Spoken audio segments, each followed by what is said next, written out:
Ganun kasigasig si Satanas. Pero hindi ko naman sinasabing si Chloe yun. Anong reaction mo pag sinasabing maybe you're a bad influence? It's okay po kasi alam ko naman po yung decisions mo ni Kaloy. Sa kanya naman po nanggagaling eh.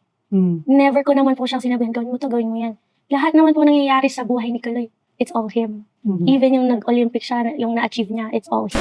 So mga kapatid, may ba tayong konting usapan?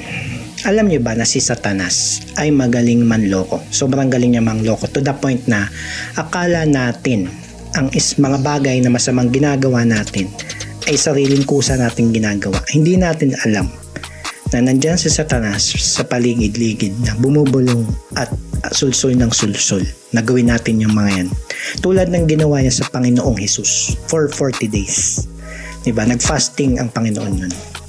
At ang ginagawa lang ni Satanas, sulsul ng sulsul. Una, since gutom na ang Panginoon, inalok niya ng tinapay na galing sa bato. Diba? Tapos, dinala niya sa bubong ng templo. Sinabi niya na tumalong ka, sasaluhin ka naman ng mga anghel para malaman ng mga tao kung sino ka, di ba?